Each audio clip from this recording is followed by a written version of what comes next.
हमारे वीडियो मसीहियों यानी क्रिश्चियंस को बाइबल सिखाने एवं उपदेश देने के लिए और उन लोगों के लिए बनाए जाते हैं जो सच्चे परमेश्वर को ढूंढ रहे हैं।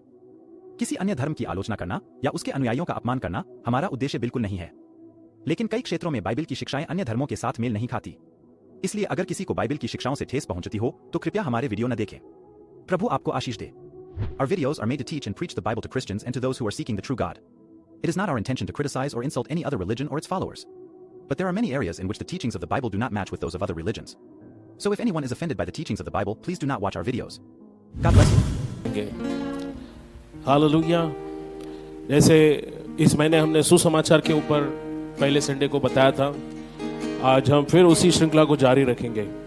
आइए हम अपने सरों को झुकाए जैसे हम वचन में जाने वाले हैं। आइए हम दुआ करेंगे, हम प्रार्थना करेंगे। प्यारे परमेश्वर, यीशु मसीह के महान और अद्भुत नाम से हम आपके चरणों में आते हैं। आज शाम हमें फिर एक बार इस जगह इकट्ठा करने के लिए आपका हम धन्यवाद करते हैं। प्रभु, हमारे आसपास कई लोग अंधकार में, नाश और मृत्यु की दशा में हैं। आपने इस दुनिया में हमें एक मकसद दिया है और वो मकसद है कि हम प्रभु संसार के हर एक जाति, हर एक मनुष्य के पास जाएं और आपके वचन की घोषणा करें। हम सुसमाचार का प्रचार करें। अंधेरी से भरी इस दुनिया में कलीसिया परमेश्वर वो दीप स्तंभ है परमेश्वर, जो लोगों को राह दिखाती है, सच्चे जीवित परमेश्वर की राह दिखाती है। प्रभु, हमारी ये छोटी सी कलीसिया आपके महान आदेश को पूरा करे। इसलिए पवित्र आत्मा से आप हर एक को भरे, हर एक की आंखें खोल परमेश्वर, ताकि हर कोई परमेश्वर देखे कि बिना सच्चे जीवित परमेश्वर के, बिना जीवित आशा के लोग मर रहे हैं, उनका नाश हो रहा है। और जब तू लोगों को नाश होते हुए देखता है परमेश्वर, तो तुझे उन पर तरस आता है। तू नहीं चाहता किसी का भी नाश हो। तू चाहता है कि हर व्यक्ति पापों से मन फिराए और प्रभु यीशु मसीह पर विश्वास लाए। प्रभु, जीवन का ये जो सुसमाचार है, हमें लोगों तक ले जाने के लिए आप तैयार करें। प्रभु, इस कलीसिया से कई सुसमाचार प्रचारक खड़े होंगे जो आत्माओं को जीतेंगे, जो सुसमाचार का प्रचार करेंगे। परमेश्वर, जो दुष्ट आत्माओं को निकालेंगे, बीमारों को चंगा करेंगे। प्रभु यीशु, तूने कहा स्वर्ग और पृथ्वी का सारा अधिकार मैंने तुम्हें दिया है। हाँ परमेश्वर, हमारी कलीसिया की सहायता कर कि उस अधिकार का इस्तेमाल करना हम जाने।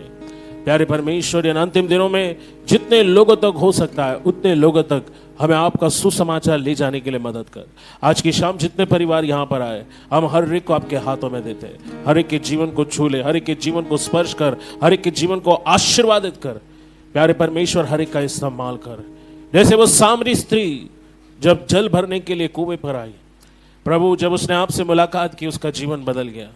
प्रभु, अपनी जरूरत को भूलकर उस घड़े को वहीं पर उसने उस कुएं के पास छोड़कर वो परमेश्वर गांव में गई और उसने पूरे गांव को प्रभु आपके पास इकट्ठा किया। होने दे उस सामरी स्त्री के समान। प्रभु, आप हम में से हर एक का इस्तेमाल करें कि हम हर एक को परमेश्वर आपके पास लेकर आए। प्रभु, हमें मदद कर। ये काम हम अपनी ताकत या सामर्थ्य से नहीं, केवल पवित्र आत्मा के द्वारा कर सकते। तेरी पवित्र आत्मा की मौजूदगी आज हमारे बीच है।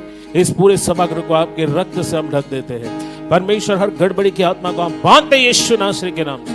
हर एक परमेश्वर निराशा की आत्मा को हम कहते हैं जगह से बाहर जा। प्रभु, हमारे सारे लोगों को हम आपके हाथों में देते हैं। प्रभु, हमें आपकी उपस्थिति में आने का मौका दिया। आपने हफ्ते भर हमें संभाला और प्रभु फिर एक बार इस शाम आपने आपकी उपस्थिति में आने का यह मौका दिया। आपका धन्यवाद। प्रभु, जीवन जल की नदी हमारे बीच बहने दे। आपकी शिकायना उपस्थिति हमारे बीच बहने दे। प्रभु, सारे बंधन टूट कर गिर जाए। बीमारी, निराशा, अंधकार, हर एक बुरी आदतों का बंधन, हर एक जंजीरें यीशु मसीह के नाम से टूट कर गिर जाए। प्रभु, हम सारा आदर, महिमा, गौरव, स्तुति आपको देते हैं और यीशु नासरी के नाम से होने दे मैं घटूं और आप बढ़े। प्रभु, ये लोग मुझे नहीं आपको सुनने के लिए आए। होने दे परमेश्वर, मैं यहाँ से प्रभु मैं घटूं और आप बढ़े।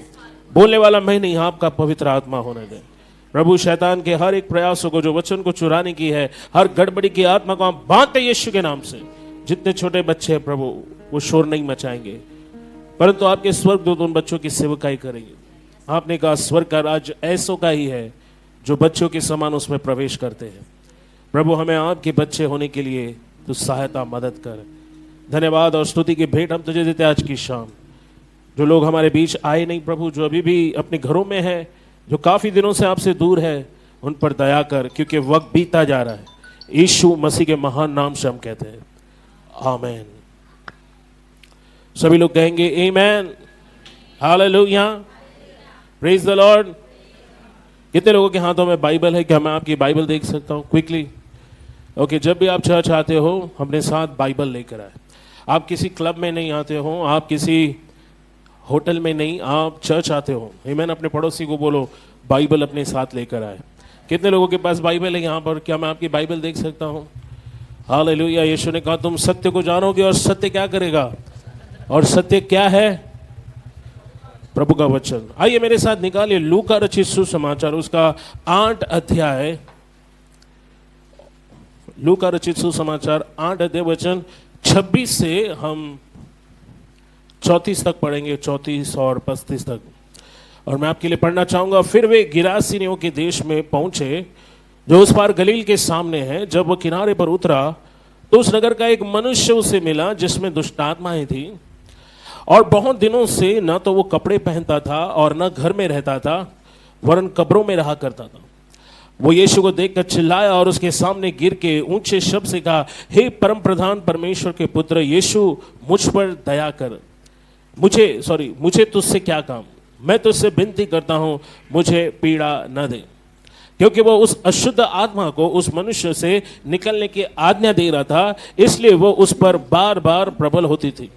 यद्यपि लोग उसे सांकलों और बेड़ियों से बांधते थे। अंडरलाइन करें, लोगों ने उसे कंट्रोल करने के लिए क्या किया? सांकलों और बेड़ों से बांधा। बाइबल कहती है तो भी वो बंधनों को तोड़ डालता था, और दुष्ट आत्मा उसे जंगल में भगाए फिरती थी।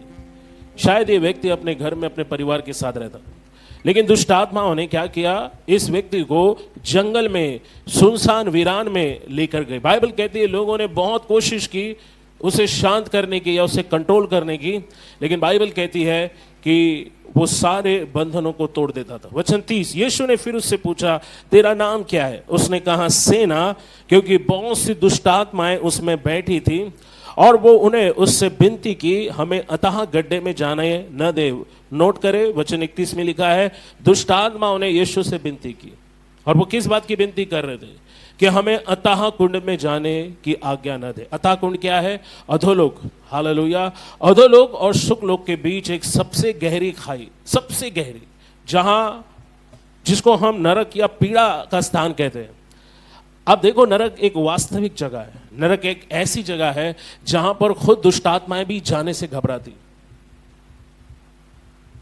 क्या आपने मुझे सुना? मैंने क्या कहा? नरक ऐसी जगह है जहां पर दुष्टात्माएं भी जाने से, तो सोचो मनुष्य का क्या हाल होगा। जब पहले रविवार हमने वचन के शुरुआत की सुसमाचार के बारे में, हमने एक धनवान व्यक्ति और भिखारी लाजर के बारे में देखा। जब दोनों मर गए तो उसमें से एक स्वर्ग गया और एक नरक में गया। स्वर्ग में कौन गया? लाजर। और नरक में कौन गया? धनवान व्यक्ति। और धनवान व्यक्ति उस नरक में पीड़ा भुगत रहा था, और वो पीड़ा इतनी भयानक थी कि वो सच में नहीं चाहता था कि उसके 5 भाई नरक में आए और वहां पर उनका अंत हो, क्योंकि वो पीड़ा का स्थान था। अब देखो, नरक में रहकर उसे अपने भाइयों पर तरस आया। वो नहीं चाहता था कि उसके भाई नरक में आए। नरक में एक ऐसी आवाज है जो कहती है कि ये स्थान अच्छा नहीं है, यहां पर मत आओ। दुष्ट आत्माओं को भी नरक में जाने से डर लगता है, इसलिए उन्होंने यीशु से कहा, हमें नरक में जाने की आज्ञा न दे। वचन 31, और उन्होंने उससे विनती की, हमें अतः गड्ढे में जाने की आज्ञा न दे। वहां पहाड़ों पर सूअरों का एक झुंड चर रहा था, सो उन्होंने उसे विनती की, हमें उसमें बैठने दे। सो उसने उन्हें जाने दिया, और तब दुष्ट आत्माएं उस मनुष्य से निकलकर सूअरों में गई और झुंड के कड़ाड़े से झपट कर झील में जा गिरी और डूब मरी। चरवाहे जो ये हुआ था देखकर भागे और नगर में, गांव में जाकर उसका समाचार कहा। लोग ये जो हुआ था उसे देखने के लिए निकले, और यीशु के पास आकर जिस मनुष्य से दुष्ट आत्माएं निकली थी, उस मनुष्य को यीशु के पांवों के पास कपड़े पहने सचेत बैठे देखकर डर गए। देखने वालों ने उससे बताया कि वह दुष्ट आत्मा का सताया वो मनुष्य किस प्रकार अच्छा हुआ। तब गिरौसनियों के पास के लोग यीशु से विनती करने लगे कि हमारे पास से चला जा, क्योंकि उन पर बड़ा भय छा गया था। सो वो नाव पर चढ़कर लौट गया। जिस मनुष्य से दुष्ट आत्मा निकली थी वो उससे विनती करने लगा, मुझे अपने साथ रहने दे। यीशु ने उसे विदा किया और कहा, अपने घर को लौट जा। वचन 39, अपने घर को लौट जा और अपने लोगों को बता कि परमेश्वर ने तेरे लिए कैसे बड़े बड़े काम किए। और जाकर सारे नगर में प्रचार करने लगा। वो जाकर सारे नगर में प्रचार करने लगा कि यीशु ने मेरे लिए कैसे बड़े बड़े काम किए हैं। सभी लोग कहें आमीन, हालेलुया। यहां आप एक ऐसे मनुष्य को देख रहे हैं, वर्शिप टीम नीचे बैठ जाए। आप एक ऐसे मनुष्य को देखते हैं जिसके अंदर एक नहीं, दो नहीं, लेकिन दुष्ट आत्माओं की पूरी सेना बैठ गई थी। दुष्ट आत्माएं अक्सर रहने के लिए शरीरों को ढूंढते हैं, और वो उस मनुष्य के अंदर कैसे पहुंच गई, क्यों ये मनुष्य उन दुष्ट आत्माओं का रहने का ठिकाना बन गया, इसकी कोई जानकारी बाइबल में नहीं है। बट बाइबल हमें बताती है कि दुष्ट आत्माओं ने इसका जीना हराम कर दिया था। ये अपने परिवार से दूर था, कब्रों में रहता था, और वो खुद को चोट पहुंचाता था।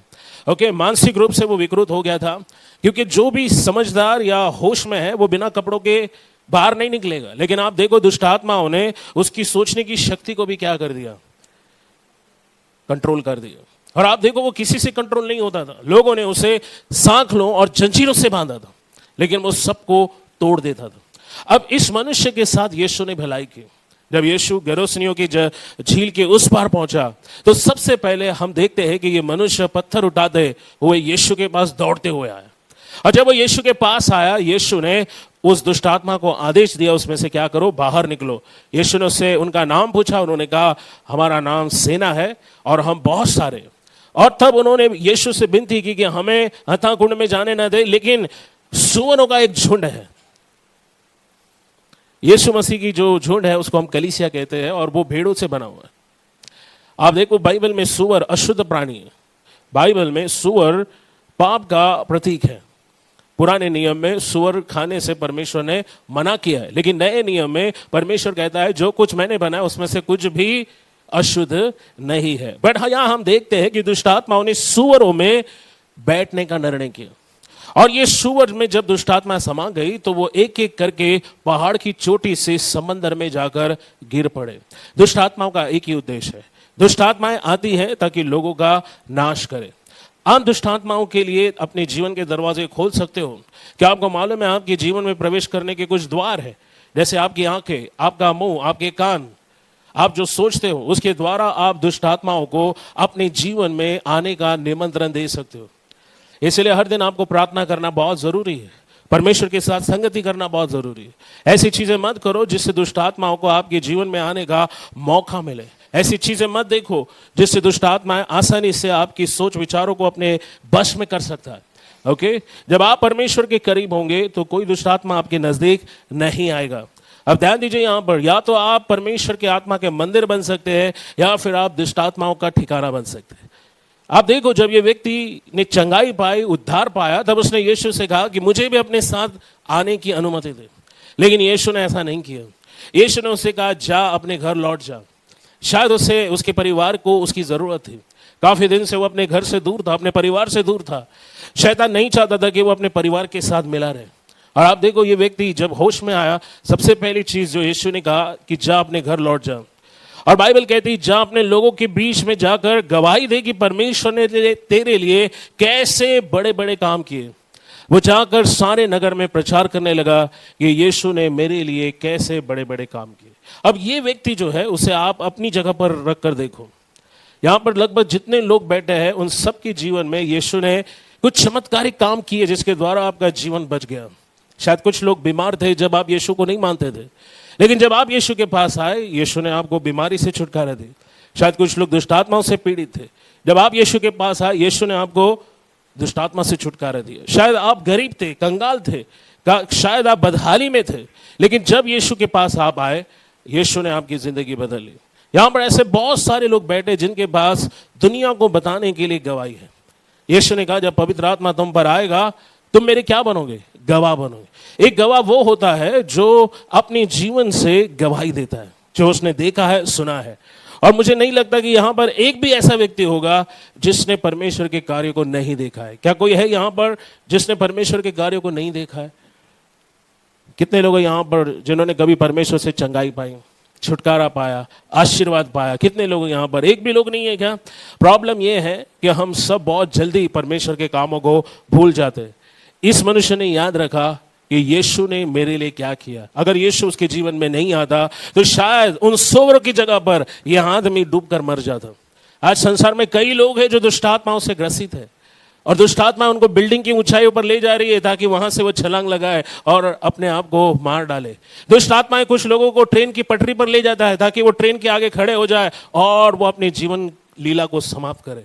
कुछ लोगों को दुष्ट आत्मा जहर खाने के लिए प्रेरित करता है। कुछ लोगों को दुष्ट आत्मा जो है अपने आप को चोट पहुंचाने की जो है उभारता है, चोट पहुंचाने के लिए उभारता है।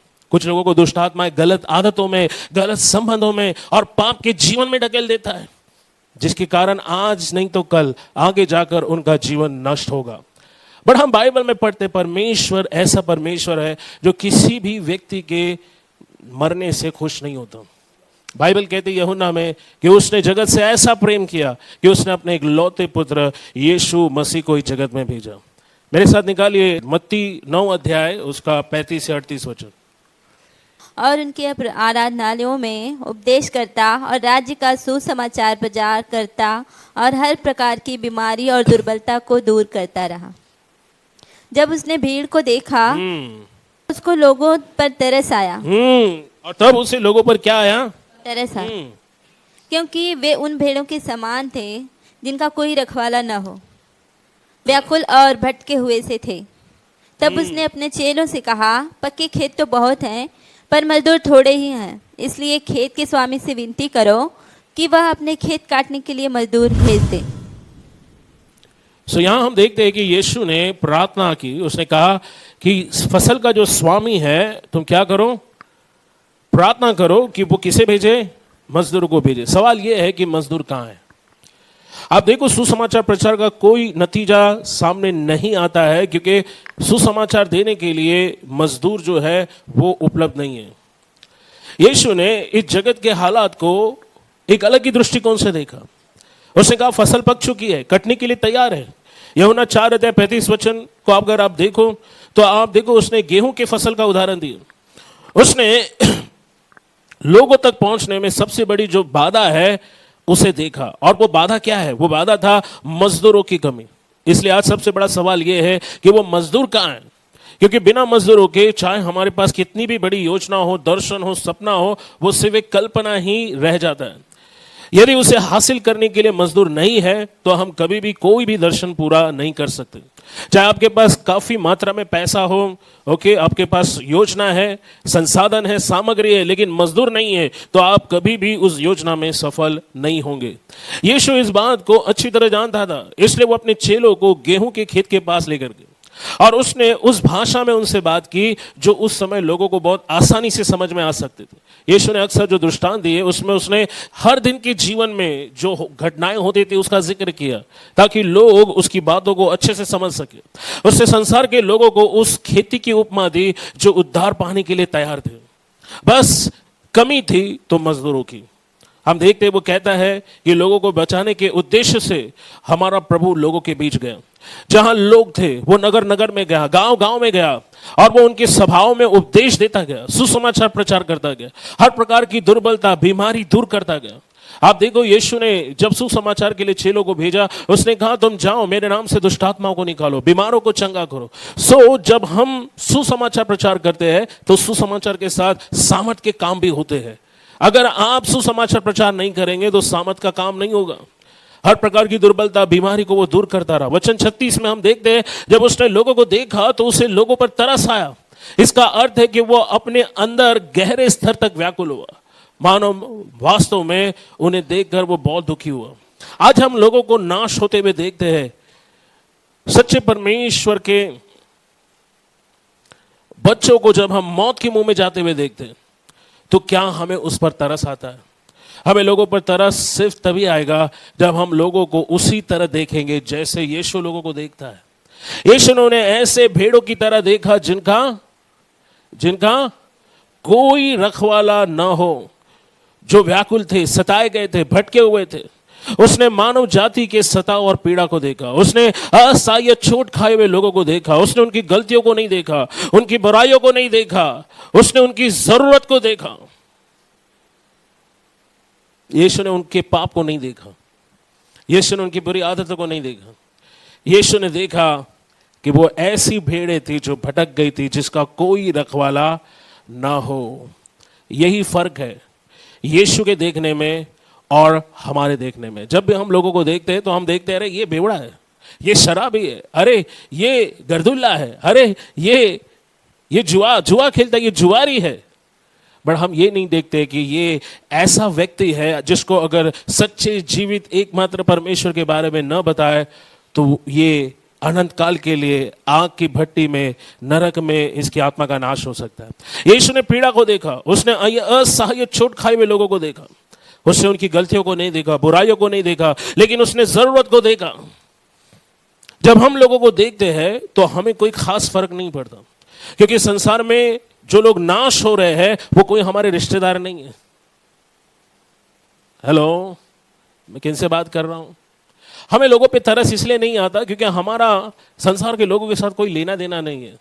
हमारा संसार के लोग कोई हमारे रिश्तेदार नहीं है, लेकिन जिसने उनको बनाया उसे दुख होता है। क्यों मालूम है? क्यों उसने कहा कि तुम जाति जाति में जाकर सुसमाचार प्रचार करो?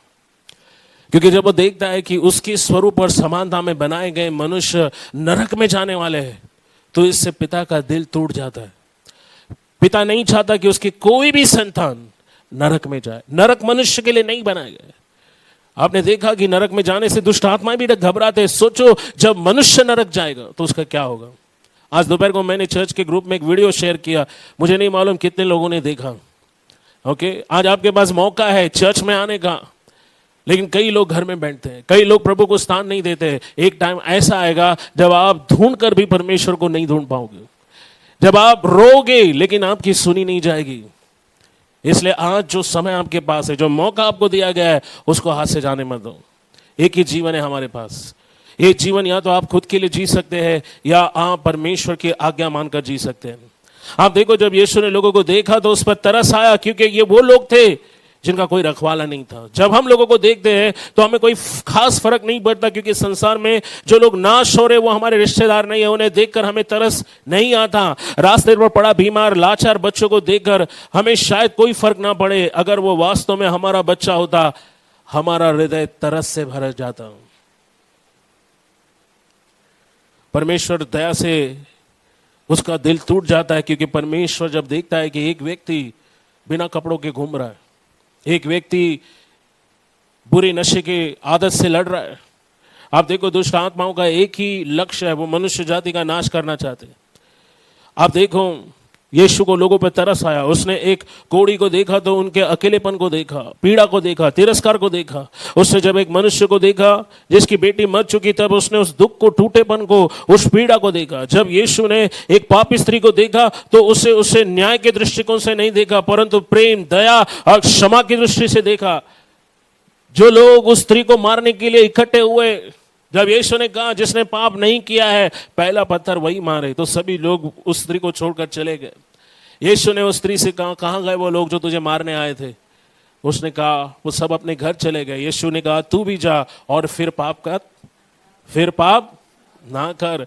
आप देखो, यीशु ने उसका न्याय नहीं किया, लेकिन यीशु ने उसे प्रेम के दृष्टिकोण से देखा, क्षमा के दृष्टिकोण से देखा। आज हमें ऐसे लोगों की जरूरत है जो अपने खोए हुए दोस्तों और प्रियजनों के लिए रोए, उन पर तरस खाए। हमें जल्दी ऐसे लोगों की जरूरत है। जैसे नरक में पीड़ा भुगत रहा वो धनी व्यक्ति नहीं चाहता था कि उसके भाई लोग नरक में आए। वो ऊपर विनती कर रहा था, किसी को मेरे घर भेज जो जाकर मेरे भाइयों को बताए यीशु के मार्ग को, सच्ची जीवित मार्ग को। लेकिन हम देखते हैं उसे वो मौका नहीं मिला। आप देखो, एक सामरी व्यक्ति था जिसने सड़क पर पड़े एक व्यक्ति को घायल अवस्था में देखा। मेरे साथ निकाले लूका रचित सुसमाचार 10 अध्याय। कम ऑन क्विकली, लूका 10 अध्याय 35 से और 25 से 37 वचन। और देखो, एक व्यवस्थापक उठा और यह कहकर उसकी परीक्षा करने लगा, हे गुरु, अनंत जीवन का वारिस होने के लिए मैं क्या करूं? उसने उससे कहा, व्यवस्था में क्या लिखा है? तू कैसे पढ़ता है? उसने उत्तर दिया, तू प्रभु अपने परमेश्वर से अपने सारे मन और अपने सारे प्राण और अपनी सारी शक्ति और अपनी सारी बुद्धि के साथ प्रेम रख। और अपने पड़ोसी से अपने समान प्रेम रख। देखो, एक व्यवस्थापक था जो जानना चाहता था कि ऐसा कौन सा काम करूं जिससे मैं अनंत जीवन का वारिस बनूं। बाइबल कहती है इस व्यवस्थापक ने उद्धार पाने के लिए सवाल नहीं पूछा, बाइबल कहती है कि उसकी परीक्षा करने के कारण। ओके, कई लोग सच्चाई को जानना नहीं चाहते, बट कई लोग ये देखना चाहते हैं कि सामने वाले व्यक्ति को कितना मालूम है। यह व्यवस्थापक था, इसे व्यवस्था की लिखी हुई सारी बातें पता थी। व्यवस्थापक यानी व्यवस्था का गुरु।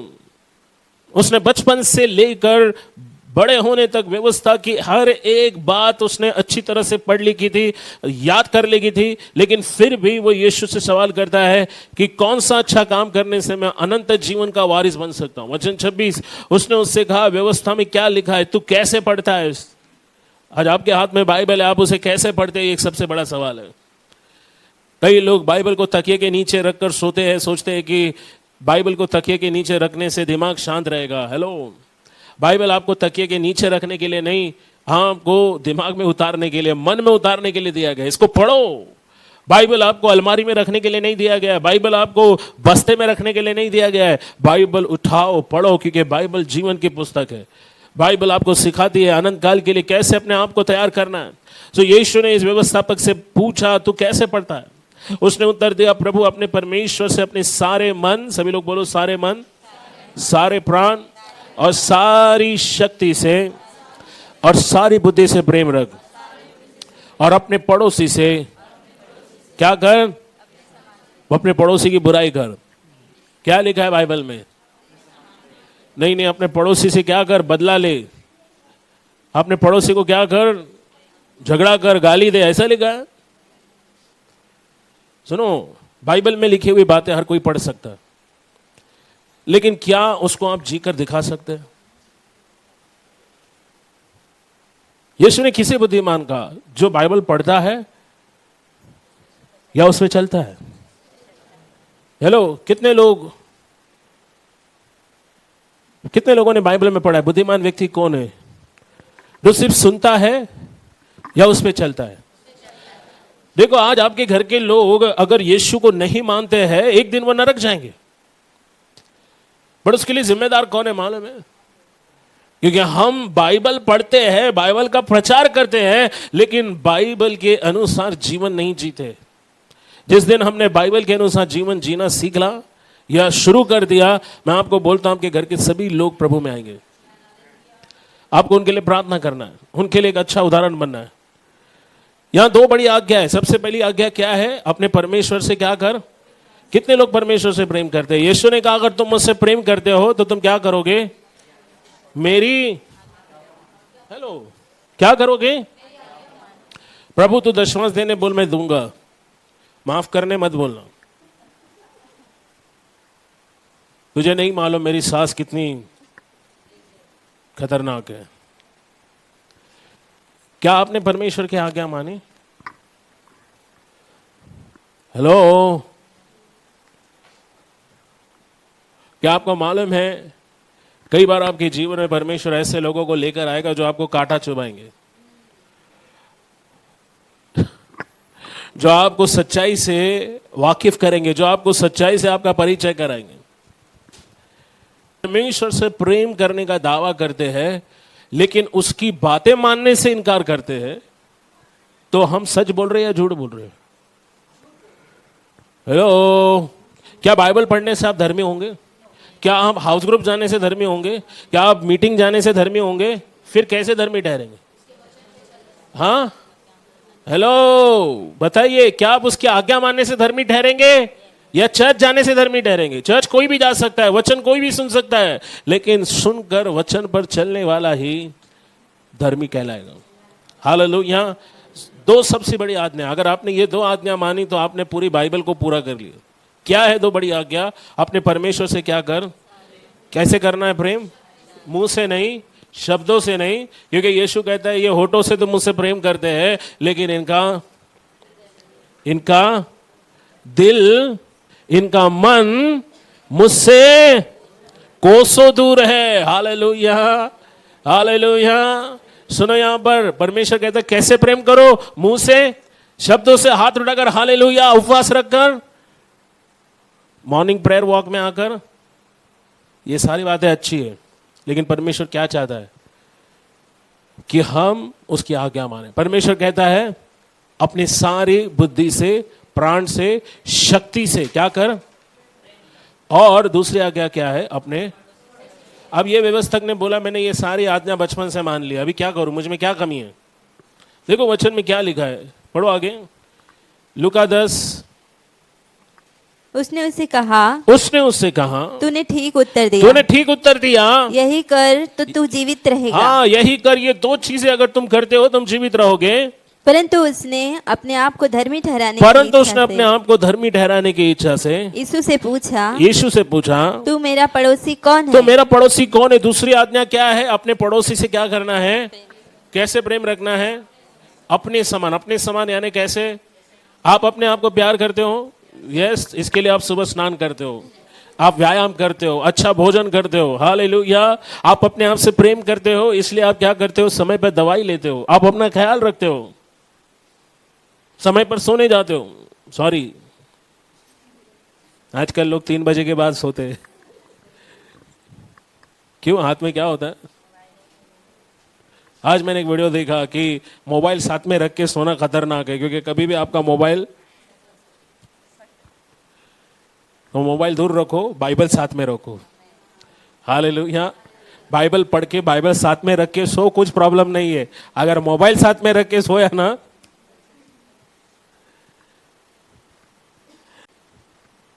सो यहां पर हम देखते हैं यीशु ने कहा अपने समान प्रेम कर। तो इस व्यक्ति ने कहा मेरा पड़ोसी कौन है जिसको मैं अपने समान प्रेम करूं। ये वो यीशु की परीक्षा कर रहा था। देखो यीशु ने क्या कहा, यीशु ने उत्तर दिया, एक मनुष्य यरूशलेम से यरीहो जा रहा था। कहां जा रहा था, और डाकुओं ने घेर कर उसके कपड़े उतार लिए, उसे मारा पीटा, अधमरा करके छोड़ दिए। फिर ऐसा हुआ उसी मार्ग से एक याजक जा रहा था, परंतु उसे देख के कतरा कर चला गया। इस रीति से लेवी उस जगह पर आया और वो भी देखकर कतरा कर चला गया। परंतु एक सामरी यात्री वहां से आया और उसे देखकर तरस खाया। याद है मत्ती 9 अध्याय 38 में हमने क्या पढ़ा, जब यीशु ने भेड़ों को देखा या लोगों को देखा। आजकल लोगों को जानवरों पर ज्यादा तरस आता है, इंसानों पर नहीं, है ना। कुत्ते और बिल्लियों को 1000 रुपए की बिस्किट खिलाएंगे, लेकिन 100 रुपए का भोजन हम इंसानों को नहीं कराते। राइट, अच्छी बात है जानवरों पर दया करना, बिल्ली कुत्ता सब अच्छा है, बट यीशु ने हमें आत्मा जीतने के लिए कहा, और आत्मा से मनुष्य गए। जानवरों से प्रेम करती अच्छी बात है, बट क्या हम इंसानों से अगर प्रेम नहीं करते तो हमसे ज्यादा बदकिस्मत व्यक्ति और कोई नहीं, क्योंकि हम मनुष्य को परमेश्वर ने अपनी स्वरूप में बनाया। आप देखो यहां पर उसे मनुष्य पर तरस आया। यहां एक सामरी स्त्री है, उसने सामरी पुरुष है। यीशु की कहानी में हमेशा सामरी लोगों को हीरो बनाया गया। सामरी लोग वो जाति के थे जिनको लोगों ने हमेशा तुच्छ नजर से देखा, अपमानित किया गया, लेकिन यीशु ने हमेशा अपनी स्टोरी में उनको हीरो बनाया। सामरी स्त्री, हालेलुया, वो पहली स्त्री थी जिसने जाके सुसमाचार सुनाकर पूरे गांव को यीशु के पास लेकर आया। और इस कहानी के भी हीरो कौन है, एक सामरी व्यक्ति। बाइबल कहते एक सामरी वहां से गुजर रहा था और उसने एक मनुष्य को सड़क पर गिरा हुआ, अधमरा, लहूलुहान, जख्मी, घायल अवस्था में देखा, लेकिन उसके प्रेम ने उसको मजबूर किया। वो भी उसे अनदेखा करके जा सकता था। उसके पहले 2 प्रभु के सेवक गए, उनको तरस नहीं आया। उनमें से एक लेवी था और एक याजक था। याजक कौन होता है, याजक प्रभु की सेवा करने वाले लोग होते हैं। याजक वो होते हैं जो परमेश्वर के लोगों के लिए परमेश्वर की उपस्थिति में जाकर उनसे दया की भीख मांगते हैं। लेकिन याजक जब उस जगह से गया, उसे उस जख्मी व्यक्ति पर तरस नहीं आया। उसे लगा ये मेरे लिए एक बोझ है, मेरे जेब पर बोझ पड़ सकता है, अगर मैं इसके सेवा करने लग जाऊं तो मुझे देरी होगी, मुझे घर पहुंचने में देरी होगी। तो उसने वहीं पर उसे मरे हुए हालत में छोड़कर वो चला गया। उसके पीछे की लेवी भी गया। लेवी कौन होते हैं, मंदिर में सेवा करने वाले लोग होते हैं। लेवी को लगा अरे बाप रे, अगर मैं इसकी सेवा करने लगूं तो घर में बीवी चिल्लाएंगी, बच्चे चिल्लाएंगे। आप देखो लेवी भी उस मनुष्य को छोड़कर वहां से चलते फिरते गए, लेकिन वहां से एक सामरी व्यक्ति गया और उस सामरी व्यक्ति को उस पर दया। देखो सामरी ने क्या किया, बाइबल कहते वचन 34, और उसके पास आकर उसके घावों पर तेल और दाखरस डाला, पट्टियां बांधी और अपनी सवारी पर चढ़कर सराय में ले गया और उसकी सेवा टहल करी। दूसरे दिन उसे 2 दिनार निकालकर भटारियों को दिया और कहा, इसकी सेवा टहल करना और जो कुछ तेरा और लगेगा वो लौट आने पर मैं तुझे भर दूंगा। अब तेरी समझ में जो डाकुओं में घिरा था, इनमें से कौन उसका पड़ोसी ठहरा? उसने कहा, वही जिसने उस पर तरस खाया। यीशु ने कहा, जा तू भी ऐसा ही कर। अगर इस कहानी को हम आज के जमाने की दृष्टिकोण से देखें तो इस सामरी व्यक्ति ने उस जख्मी घायल व्यक्ति को वो हॉस्पिटल लेकर गया और हॉस्पिटल का बिल भी उसने खुद अपने जेब से भरा। हालेलुया। आप देखो आज के दौर में कई लोग, एक्सीडेंट होता है तो लोगों को जख्मी हालत पे छोड़कर चले जाते हैं। लोगों को डर लगता है पुलिस केस होगा या इसका पैसा कौन भरेगा, शायद कल इसका इल्जाम हमारे ऊपर आएगा। बट आप देखो ये सामरी व्यक्ति ने इस चीज की परवाह नहीं की कि वो कौन है, वो उसका रिश्तेदार भी नहीं था, उसके लिए अनजाना था। बट ये व्यक्ति तरस और दया से भरा हुआ था। आप देखो बाइबल में हम देखते हैं कि इंग्लिश में लिखा है मर्सी ट्रायम्फ ओवर जजमेंट, यानी दया जो है न्याय पर विजय पाती है। परमेश्वर न्यायी है, वो पाप को बर्दाश्त नहीं करता, लेकिन उसने देखा कि कोई भी अच्छा नहीं है, कोई भी धर्मी नहीं है, इसलिए उसने अपने पुत्र को भेजा, क्योंकि वो सबका नाश नहीं, वो सभी को अनंत जीवन देना चाहता था। क्योंकि हम सब उसके बच्चे हैं और क्योंकि हम उसके बच्चे हैं, परमेश्वर को हर व्यक्ति पर तरस आता है। शायद सड़क पर घूमता हुआ कोई व्यक्ति जो लाचार है, जो बेजार है, जो तकलीफ में, पीड़ा में, उसका आपका कोई लेना देना नहीं, वो आपका रिश्तेदार नहीं है, लेकिन परमेश्वर का वो कुछ है। और परमेश्वर नहीं चाहता कि कोई भी व्यक्ति नरक में जाए, इसलिए उसने कलीसिया को आदेश दिया है कि जाओ सुसमाचार को बांटो, बताओ लोगों को कि आपके पापों के लिए एक मसीहा है जिसने अपनी जान दी, जिसने अपना लहू बहाया, जिसने अपने शरीर को तोड़ा और जो तुम्हारे लिए मरा और जो मरकर तीसरे दिन जी उठा, और उस पर विश्वास करने से तुम्हारे सारे पाप क्षमा होंगे, तुम परमेश्वर की संतान बनोगे और तुम परमेश्वर की आशीष के वारिस बन सकते हो, तुम अनंत जीवन में प्रवेश कर सकते हो। ये जीवन एक यात्रा है, एक दिन ये जीवन खत्म हो जाएगा, लेकिन इसके बाद अनंतकालीन जीवन की यात्रा शुरू होगी। भाइयों बहनों, हम सबको एक दिन ये जीवन छोड़कर, इस दुनिया को छोड़कर जाना है। ना आप अपने साथ पैसा, ना अपने साथ घर, ना संपत्ति लेकर जाएंगे, लेकिन एक चीज जिसके लिए ऊपर आपको इनाम मिलेगा, वो क्या है मालूम है? कि आपने कितने लोगों की आत्मा को बचाया, कितने लोगों को नरक जाने से बचाया, कितने लोगों की आत्मा को नरक में से बाहर निकाला, कितने लोगों को आपने सुसमाचार सुनाया, कितने लोगों के लिए आपने अपनी जेब का पैसा खर्चा किया, उनको संडे चर्च लेकर आए, आपने कितना समय खर्चा किया उनको परमेश्वर की बातें सिखाने में। इन सारी बातों का पुरस्कार आपको मिलेगा। भाइयों बहनों, यीशु ने कहा कि स्वर्ग और पृथ्वी का सारा अधिकार मुझे दिया गया है, इससे तुम क्या करो, जाओ और संसार को अनंत जीवन का सुसमाचार सुनाओ। यहाँ पर हम देखते हैं कि ये जो सामरी व्यक्ति था, उसे उस घायल व्यक्ति पे तरस आया। पिछले बार कब आपने अपनी गवाही दूसरों को आपने बताई? पिछले बार कब आपने किसी को सुसमाचार सुनाया था? कब आपने अपनी कलीसिया के सभा में किसी को आप अपने साथ लेकर आए? आप देखो मरकुस 2 अध्याय 1 से 12 में एक दिन यीशु कफरनहूम में था।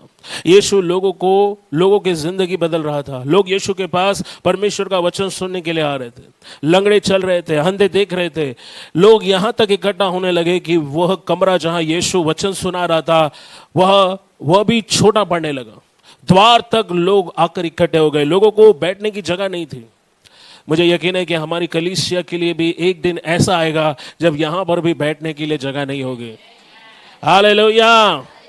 वचन 3 में हम देखते हैं कि 4 दोस्त थे जो अपने एक झोले के मारे, लकवे के मारे दोस्त को उस जगह लेकर आए जहां यीशु प्रचार कर रहा था, और वो उसे खाट पर डालकर वो उस घर ले गए। इन चारों को पता था कि यीशु क्या कर सकता है। ये 4 मनुष्य जानते थे कि इस झोले के व्यक्ति को, मारे हुए व्यक्ति को चंगा होने के लिए क्या करने की जरूरत थी। यहां हम ऐसे 4 मनुष्य को देखते हैं जो यीशु तक इस मनुष्य को ले जाने के लिए कुछ भी करने को तैयार थे, किसी भी हद तक जाने को तैयार थे।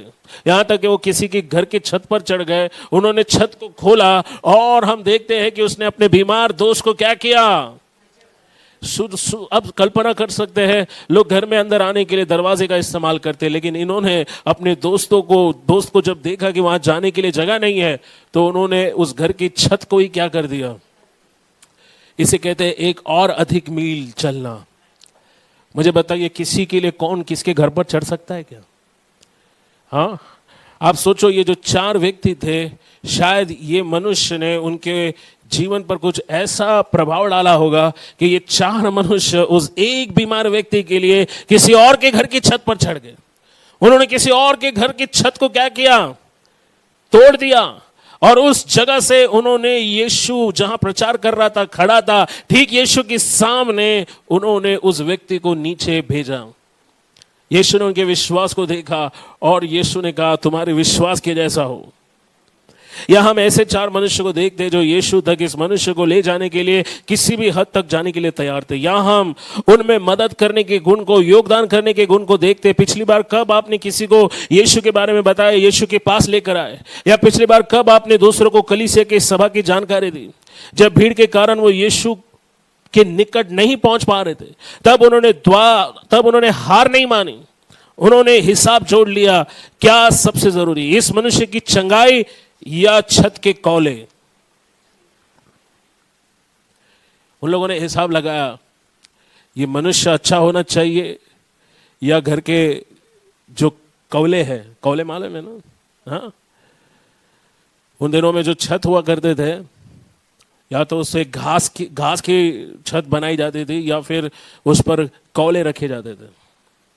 आज भी गांव में अगर आप जाएंगे तो कुछ घरों में आपको कौले दिखाई देंगे। उन्होंने हिसाब जोड़ा कि क्या जरूरी है, मनुष्य की चंगाई या छत के कौले? यीशु ने जब उस व्यक्ति के अंदर से दुष्ट आत्मा की सेना निकाली, तब कुछ चरवाहों का नुकसान हो गया। उनकी जो सुअर थी वो कहां पर गिर गई। उनको वो मनुष्य अच्छा हो गया, उससे खुशी नहीं हुई। एक आदमी का जीवन बदल गया, उससे उनको खुशी नहीं। उन्हें दुख इस बात का था कि हमारे सुअर क्या हो गए, पानी में जाकर गिर। इसलिए उन्होंने यीशु को कहा, जा यहां से, क्योंकि अगर ये इधर रहा तो और हमारा नुकसान हो सकता है। क्या आप इस बात को जानकर खुश है कि एक आदमी बचाया जाता है, चंगा होता है? यीशु के नाम में ऐसा सामर्थ्य, यीशु के नाम में ऐसी शक्ति है कि जो कोई उसके पास आता है उसका जीवन बदल जाता है। ये मनुष्य जब आया, खाट पर लेटे हुए आया, लेकिन यीशु ने कहा, उठ, अपनी खाट उठा और क्या हो, चलने लग। देखो आज कितने लोगों को आपको यीशु के पास लाने की जरूरत है? किस हद तक आप जा सकते हो एक आत्मा को बचाने के लिए, एक आत्मा का उद्धार करवाने के लिए? जब भीड़ के कारण वो यीशु के निकट नहीं पहुंच पाए तो उन्होंने हार नहीं मानी। उन्होंने उस छत को जिसके नीचे यीशु खड़ा था खोल दिया, उसे उस खाट पर लटका कर नीचे छोड़ दिया। ऊपर चढ़ने वाले अक्सर यीशु को आश्चर्य में डालते हैं। क्या आपको मालूम है, एक अदना सा व्यक्ति एक दिन झाड़ पे चढ़ गया। यीशु का ध्यान भीड़ की तरफ नहीं गया, किसकी तरफ गया? हाँ, किसकी तरफ गया? पेड़ पर कौन चढ़ा था? उसकी हाइट बहुत लंबी चौड़ी थी? नहीं, बाइबल बोलती है नाटा व्यक्ति था, हाइट कम थी, बट विश्वास बड़ा था। यीशु को देखने के लिए कहां चढ़ा? और ये जो 4 व्यक्ति थे, ये कहां पर चढ़ गए? और जब छत खुला, यीशु ने प्रचार करना छोड़कर उनको देखा होगा, अरे ये कौन है, 4 लोग क्या कर रहे ऊपर? उन्होंने ये परवाह नहीं की कि अभी इसका रिपेयरिंग का पैसा कौन देगा, इस छत का मरम्मत करने का पैसा कौन देगा। उन्होंने अपने दोस्त को छत से नीचे छोड़ा। ऊपर चढ़ने वाले अक्सर यीशु को आश्चर्य में डाल देते हैं। जक्कई याद है ना आपको? यीशु को देखने के लिए गुलेर के पेड़ पे चढ़ गया। जब यीशु ने उनका विश्वास देखा, यीशु ने इस बीमार व्यक्ति के विश्वास को नहीं देखा, उसने वो 4 लोगों के विश्वास को देखा। सभी लोग बोले 4 लोग। किसके विश्वास को देखा? जब यीशु ने उन दोस्तों के विश्वास को देखा तो उसने क्या कहा? आप देखो, विजय पाने वाला विश्वास। वो जानते थे कि यीशु चंगा कर सकता है, और उनके विश्वास को देखकर यीशु ने कहा, पुत्र जा, तेरे पाप क्षमा हुए। वचन 10 में आप देखो, मरकुस 2:10 में उसने झोले के मारे हुए व्यक्ति से कहा, उठ, अपनी खाट लेकर घर चला जा। और वो खाट उठाकर सबके सामने से निकलकर चलता हुआ चला गया। वचन 12 में लिखा है, पिछली बार कब आपने दूसरों को यीशु की गवाही दी? पिछली बार कब आपने अपनी कलीसिया की सभा की जानकारी किसी को दी? मत्ती 9:37-38 में हमने देखा कि उसने मजदूरों की कमी देखी। जब उसने गेहूं के बड़े खेत को देखा, उसने देखा कि खेत तो पक चुकी है लेकिन उसे काटने वाले मजदूर नहीं है, और अगर मजदूर समय पर नहीं आए तो खेती का, फसल का बड़ा नुकसान हो सकता है। इसलिए उसने अपने चेलों से कहा, फसल के स्वामी से प्रार्थना करो कि वो मजदूरों को भेजे। आज सवाल ये है, क्या आप वो मजदूर बनना चाहेंगे जो जाकर मनुष्य को परमेश्वर के लिए जीतेंगे? फसल, खेती, इस संसार को यीशु खेती की तरह देखता है। खेती में पकने वाले जो फसल है वो मनुष्य को दिखाती है, और उन खेती को काटने वाले मजदूर कहाँ बैठे हैं मालूम है? वो मेरे सामने बैठे हैं। आज आपके आंखों के सामने फसल पककर तैयार है, वचन सुनने के लिए लोग इंतजार कर रहे हैं कि कब कोई शांति आएगी और उन्हें यीशु का सुसमाचार सुनाएगी, कब कोई ज्योति, कब कोई शुभांगी आएंगी और उनको प्रभु यीशु के बारे में बताएगी, कब कोई हंसा बहन आएगी, कब कोई नैना गुप्ता आएगी, कब कोई एल्विस आएगा, कब कोई माया ताई आएगी और उनको यीशु के बारे में बताएगी। अगर आप नहीं जाओगे तो दुष्ट आत्माएं उन्हें छत पर ले जाएगी, दुष्ट आत्मा उनको ट्रेन के आगे ले जाएगी, दुष्ट आत्मा उनको अटल सेतु पर ले जाएगी। मालूम है अटल सेतु क्या है? हाँ? मुंबई को अलीबाग से जोड़ने वाला ब्रिज बना है ना गवर्नमेंट ने, उसको अटल सेतु बोलते हैं। और जब ये अटल सेतु बना तो एक बड़ी कंपनी का मैनेजर अपनी गाड़ी लेकर वहां से उसने छलांग लगा दी, क्योंकि वो परेशान था। उसे छलांग लगाने के लिए किसने प्रेरित किया मालूम है? सोचो अगर वहां यीशु होता तो क्या होता। सवाल यह है कि क्यों किसी ने उसको यीशु के बारे में नहीं बताया? क्योंकि हम चुपचाप बैठे हैं, इसलिए सड़क पर कई लोग घायल अवस्था में, जख्मी अवस्था में पड़े। अगर तुरंत उनको सराय नहीं मिला, अस्पताल नहीं ले जाए। अस्पताल क्या है मालूम है? ये चर्च अस्पताल है। यहाँ बीमारों का इलाज होता है। कौन से बीमार मालूम है? पाप की बीमारी का। डॉक्टर कौन है मालूम है? उसकी बहुत बड़ी डिग्री है। हालेलुया। जो लोग उसे छूते हैं वो चंगे हो जाते हैं। शराबी जो है संत बन जाते हैं। हालेलुया। जिनका स्वभाव झगड़ा करने वाला है वो भी नम्र बन जाते हैं। हालेलुया। चर्च एक अस्पताल है और उसमें एक डॉक्टर है जिसका नाम यीशु मसीह है। उस डॉक्टर का नाम पास्टर संदीप नहीं है। मनुष्य किसी को चंगा नहीं कर सकता, मनुष्य किसी को बदल नहीं सकता। अगर कोई किसी को बचा सकता है तो वो यीशु मसीह है। बट जरूरत है ऐसे सामरी लोगों की जो बाहर जाए और घायल अवस्था में पड़े हुए लोगों को बोले तुम्हारे लिए आशा है। हालेलुया। जो चैन और साकलों से बंधे हैं उनको जाकर बोले तुम्हारे लिए आशा है, घबराओ मत। जो लोग पीड़ा में दुख भुगत रहे हैं उनको जाकर कोई बताए कि तुम्हारे लिए आशा है, यीशु मसीह ने तुम्हारे लिए जान दी, तुम्हें पटरी पर जाकर सोने की जरूरत नहीं, क्योंकि तुम्हारे बनाने वाले ने तुम्हारे लिए अपनी जान दी। तुम्हें मरने की जरूरत नहीं है, तुम्हारे पास आशा है, क्योंकि यीशु मसीह महिमा की आशा है। जो उस पर विश्वास करेगा वो कभी भी नहीं मरेगा। कलीसिया, क्या हम महान आदेश को पूरा करेंगे? अगर हम परमेश्वर से प्रेम करते हैं तो हमें हर व्यक्ति तक सुसमाचार ले जाना है, चाहे वो सुने या अनसुना करे, हमारा अपमान करे, हमें हमारे मुंह पर हमको कुछ बुरा बोले, लेकिन याद रखो हमें अपना काम करना है। क्योंकि अगर हम अपना काम नहीं करेंगे तो हम परमेश्वर की दृष्टि में दोषी ठहरेंगे। याद रखो आज हम यहाँ बैठे हो क्योंकि किसी ने आपको यीशु के बारे में बताया।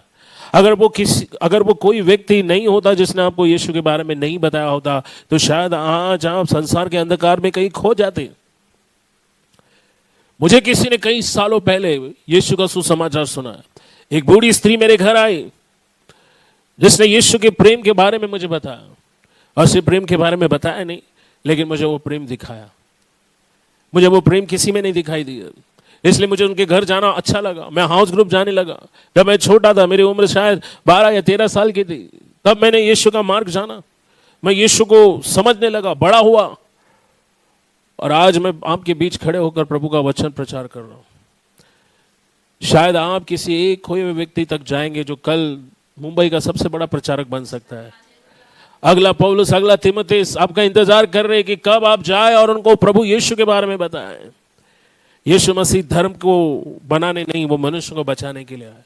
यीशु धर्म नहीं, जीवन बदलता है, वह हालातों को बदलता है, परमेश्वर को देखने की नजरिए को बदलता है। अंत में मैं एक व्यंग बोलूंगा। एक दिन एक बड़े ऑडिटोरियम में, एक बड़े सभागृह में हजारों लोग बैठे थे, एक शो चल रहा था, कॉमेडी शो, और स्टेज पर कई सारे जोकर्स आकर लोगों का मनोरंजन कर रहे थे। और वो जोकर जो थे उन्होंने कई तरह के ऐसे मेकअप किए थे जिनको देखकर लोगों को हंसना आना जो है, उनको हंसी आई और वो अपने आप को रोक नहीं पाए। आपको मालूम है ना, जोकर्स को देख के आप रोते तो नहीं है, जोकर्स को देख के आपको हंसी आती है। तो ये जोकर जैसे स्टेज पर आए, लोग हंसने लगे, उन्होंने ऐसे ऐसे करतब दिखाए जिससे लोग पेट पकड़कर हंसने लगे। अचानक से उसी सभागृह में पीछे की तरफ आग लगना शुरू हुई और यह आग तेजी से फैलती गई। जब जोकर स्टेज से नीचे आया, उन्होंने देखा सभागृह में आग फैलने वाली है, उन्होंने तुरंत स्टेज पर आया और वो लोगों को बोलने लगे कि अपने आप को बचाओ, ये स्टेज पर आग लगा है, ये सभागृह जल जाएगा। लेकिन किसी ने भी उनकी बात को सच नहीं माना। सब लोग ताली बजाने लगे और उनको लगा कि ये लोग कोई जोक कर रहे हैं। संसार का न्याय बहुत नजदीक आ गया। जब हम लोगों को परमेश्वर के न्याय के बारे में बोलते हैं, लोगों को लगता है कि ये कोई जोक है, बट एक दिन वो सब अनंत काल के लिए नाश होंगे। परमेश्वर नहीं चाहता कि लोगों का नाश हो, उनको बचाने की जिम्मेदारी आपकी और मेरी है।